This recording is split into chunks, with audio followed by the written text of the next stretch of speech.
এটা একটা কত বড় নেয়ামত। আজকে আপনা আমার সাথীবাদের মধ্যে যাদের এই ঘড়ি থেকে একটি অঙ্গ নাই, ওই সাথী ভাই বুঝতে পারে এই অঙ্গটার কত দাম, নাকি ভাই? এই জন্য ভাই আর হালাতে আল্লাহ তাআলার নেয়ামতের শুকর আদায় করতে হবে। যে হযরত মুসা আলাইহিস সালামের জমানায় আমরা তো সকলেই জানি কয়জন নবী সরাসরি আল্লাহ তাআলার সাথে কথা বলেছেন।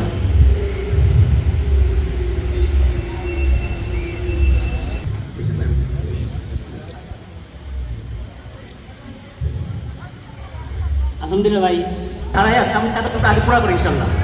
পেছনে অনেক সাথে আসতেছে তো একটু দাঁড়ায় যাবে, কষ্ট করে সবাই একটু দাঁড়ায় যাবে, সবাই দাঁড়ায়া যাদের সামনে খালি জায়গা আছে দয়া করে পূরণ করে নিন ইনশাল্লাহ। আপনার সাথে কি বললেন? কথা বললেন, কি বললেন? হে আল্লাহ, আপনার সাথে কথা বলার জন্য যখন আমি সামনের দিকে আসতেছি, তিনজন ব্যক্তি আমার নিকট আরজ পেশ করলেন। তিনজন ব্যক্তি আমার নিকট আরজ পেশ করলেন।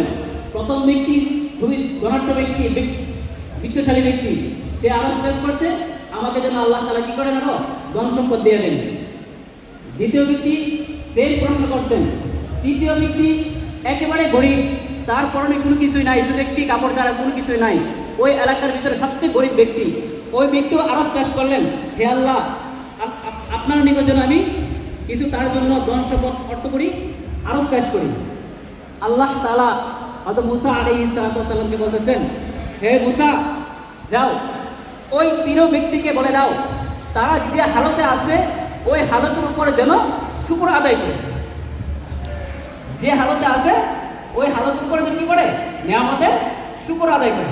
মুসা আলাইহিস সালাম আল্লাহ তাআলার সাথে সাক্ষাৎ করে চলে আসলেন। আয়েশা প্রথম ব্যক্তির সাথে সাক্ষাৎ, প্রথম ব্যক্তি সাক্ষাৎ হওয়ার সাথে সাথে কি বললেন, হে মুসা, আপনি কি আপনার রবের নিকট আমার কাছে আমার আরজ পেশ করছিলেন?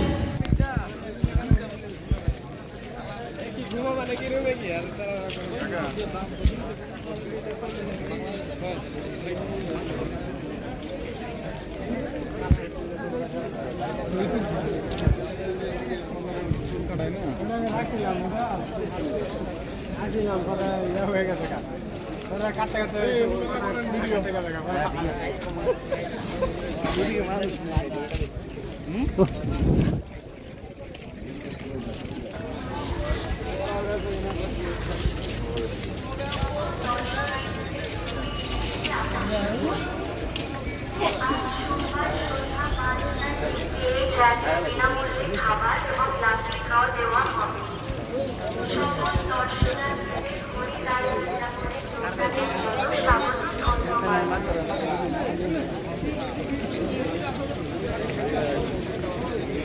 সকল দর্শনার্থীদের প্রতি দৃষ্টি আকর্ষণ করছি। সকল দর্শনার্থীদের প্রতি দৃষ্টি আকর্ষণ করছি। আজ